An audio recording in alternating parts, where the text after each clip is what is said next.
Hello, everybody. Welcome to the Cheryl Technology channel. My name is Chris, and I'm your host today. And today, I am going to start a series called My QNAP Device, or something like that. And in this video, I'm going to kind of go over why I decided to go with a NAS box and why I decided to get away from Google Drive and why I decided to do all these things. Like, comment, subscribe, and let's just get right into the video. So hello, if you're new to the channel, my name is Chris and this is Cheryl Technology. I do videos on technology every single, well, at least once or twice a week. I'll do a video. I went a little while without doing one, but that's okay. So I basically do technology videos on multiple different things. Sometimes I do videos on the 4th of July, which I did. Go check it out. Like, comment, subscribe. Let's just go.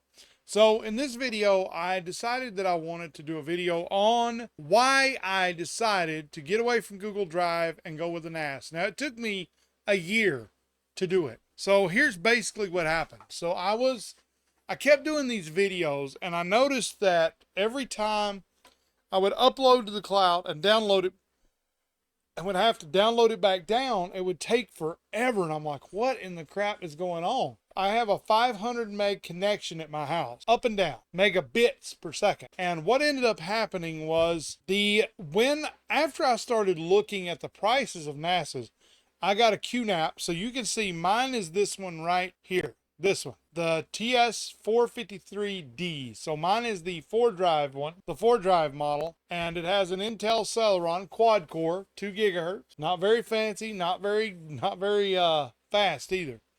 What's interesting to me about this box in particular is it has 2.5 gig NICs. Now, let's get into why I decided to get away from Google Drive and go with all these other things. And so here's what happened.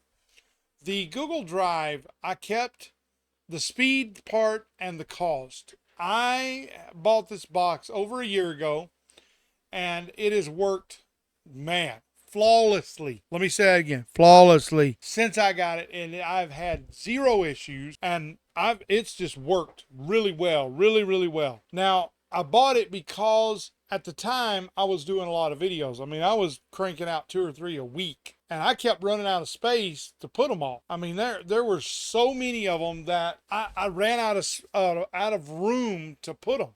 So I'm like, well, crap, I got to do something, and I don't want to upload them to Google Drive and then download them and upload them and download them because it's slower. They throttle the speed at which you can download and upload. Now, 500 meg is the fastest I can do at a time. That's the fastest speed that I can do up or down, and which is pretty good. That's pretty darn fast. It does pretty much everything I need it to do. Now, the main reason that I wanted to make this video in particular, if you're one of those people who are thinking about getting away from Google Drive or Cloudflare, or not Cloudflare, Nextcloud, or whatever the crap it is, this is a good option because here's what happens. When you take, now, QNAP manufactures the software, don't get me wrong. I'm going to show it to you right now. I like it. I like it a lot. It does all kinds of applications. You can do, security counselor, virtualization station. Oh, that's a good one. This one I'm probably going to do a video on. This QRM agent pack. So there's an agent pack where you can, now it looks like this is going to be slow because this has a quad core processor, but 4 gig of RAM, and it is still fast. They have optimized, I think they've optimized the speed of everything working together. Their OS is optimized and it worked really well, except for one thing. The virtualization station is kind of laggy and slow. I'll admit it. It took a while to create the virtual machine, but if you had, say, this machine on a 8 gig machine, it wouldn't be as slow as it is. Now, this is like the main page. You can see the virtualization guide. See, it does Hyper-V. Okay, I have VMware ESXi 6.7 on a different server. So I run that completely, totally separate. This box is for storage only, nothing else. It does nothing but storage. So here's my file station. And I want to show y'all this because I think it's important that you see it. So I have photos, and I have a lot of photos. Now, all of these photos have backed up over the last 2 or 3 days. You can see I have 210 photos, but I have other ones stored here too. I've got to unzip them and throw them into here. But I mean, the point of all this is that I got rid of Google because it's $100 and something a year, which is, let me be real, y'all, for 2 terabytes and share it with 5 people, that's not a bad price. But I bought the box to do it myself. It would take me 10 years to recoup my cost. That's a lot. That's a long time. My hard drives probably will not last that long, but I control the data. It's my information, my data. Now, I want to get into a couple more things real quick. The first thing is that if you're going to do this, really think about how you're going to utilize this box. Because this right here means nothing without a switch and a network to go with it. I have a great network at my house, a great network. It is solid. It never goes down. It always works. It runs so fast. I'm literally not kidding. I have a stacked switch set over there that if one of them fails, I've got another one. I just plug everything into it. It takes off. It's the same set of the stack. So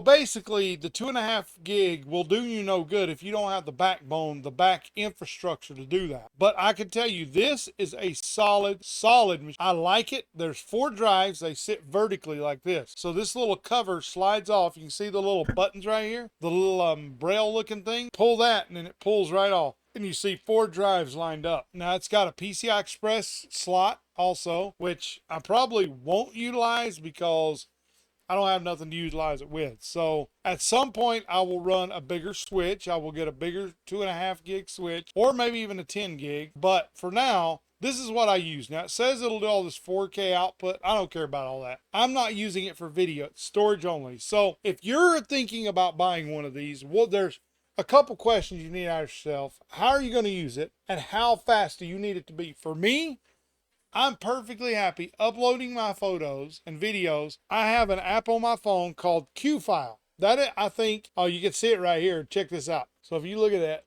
oh, let me bring it back. It says upload finish. So I have it set. When I take a picture on my phone, it automatically uploads it to my NAS. Automatically does it. I don't have to touch, which is awesome because I can take all these photos once a week, delete them all, and they're on my NAS. So that's the first question you need to ask yourself. How are you going to use it? The second question, how fast you need it to be. If you are doing, like my videos run anywhere from, I've had them 500 meg all the way up to 10 gig. It just depends. If I'm filming on my GoPro and it's 5K, it's a big file. It's huge. But for most of you, this will be more than enough.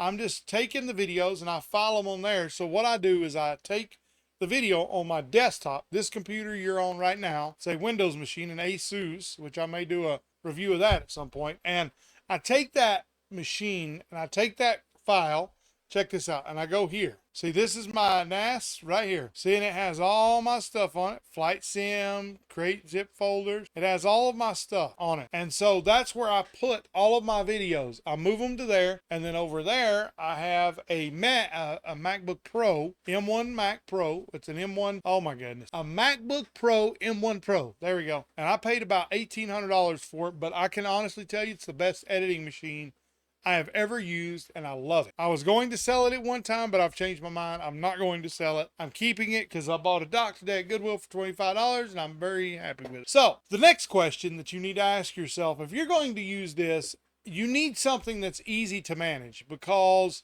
and I can tell you, this box is easy as crap to manage. Now, there's some parts of it, I mean, these are all the things it'll do. You have like the control panel, which has all the crap in it. Basically, I like this because you can connect it to the cloud too, but I don't do that because I use an application called, I use 2 apps. TwinGate, research that, TwinGate. That's the name of it. I got an email from the CEO that said, asked me how it was going. I told him freaking awesome. I love his application. And I use it basically for remote access, for access to my applications through a web browser. Now, with this, I don't like to do that. I have it on there, but I use my VPN to do that so that it creates a direct tunnel into my network. So that's how I do that. Now, I have spent probably about the last 3 months, I've really been hammering this thing pretty hard, but it seems to be doing really good. I'm not backing up computers. Now I have plans to do a video on backing up my server, my Proxmox server, because I don't want to lose and rebuild all that crap again, dude. I've got a Unify controller on it. I've got the twin gate Docker container on it. There's another one for something. I don't freaking remember all of them. I've got a lot of stuff on it. And I don't want to really, and it just runs too. I don't really want to put the time in to do that. So here's what I'm telling you. If you're in the market for a solid NAS box, it's expensive. Now mind you, it was like $500 for the box. And then it was another $350 or so for the drives, because I bought the Seagate Iron Wolves, I believe, the 4 terabyte drives. I got 4 of them. So it's 16 terabytes, but I've got it in about, I think, a RAID 5 or 6, and it's rated down to about 6 terabyte, which is, I only had like 100 gig in Google Drive. So see, that was the other reason I got rid of it, is because the amount of space that I was using didn't compete with the amount of money I spent. I know what you're thinking. I spent a lot more, but that's not the point. The point is I own the data now. It's mine.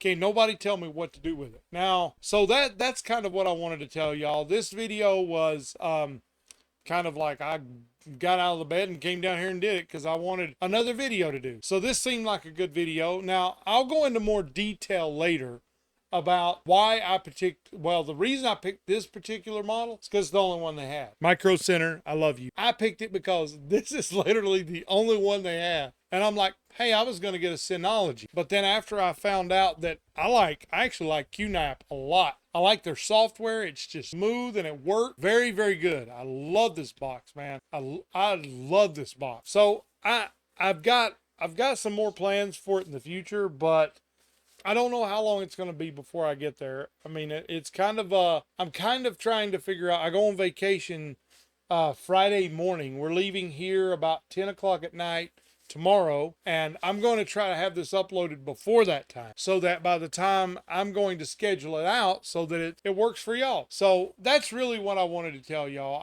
I really wanted to give you an overview of what I have. This is the box that I use literally for photos and videos. I use it for that and nothing else all day long. It is a great piece of equipment. Some people will say, oh, well, you can get this one for cheaper, blah, blah, blah. I like this. I just like what works. I don't care if it's the most expensive or the most extravagant. As long as it does the darn job, I don't care. Now, I really want to look at this because I've really thought about this a lot, and I would not do virtualization on this thing because it was laggy and slow as crap. Now, if that's all you're doing is just that, then maybe it would be good. But I personally see they're wanting you to put a 2.5 gig switch of theirs in, which I can't remember. Let's see. Oh yeah, here it is. How much is this box? Oh, let's see. Let's go back. No, we don't live in India. No freaking way. We live in the United States. Estados Unidos, bruh. Oh my goodness. I don't think so. I am not ordering. Okay, so it's 150. That's not bad, dude. 151 bucks for a 2.5 gig switch. That's not bad. So, I mean, it's kind of up to you, y'all. In conclusion, I really want to take y'all and ask you the question. Do you really want, because I have seen instances where Google has taken down videos and photos because it violated their community guidelines. I don't care if it violates your community guideline. It's not your photo. Neither is it your video. It's mine. Don't touch it. Don't friggin' touch it. It's mine. So that's kind of the video, y'all. I hope y'all enjoyed this video. If you've never been here before, make sure you smash that like button and subscribe if you want to. And until next time, I thank y'all for watching. Like, comment, subscribe, and may the Lord bless each and every one of you. And until the next video, everybody, peace.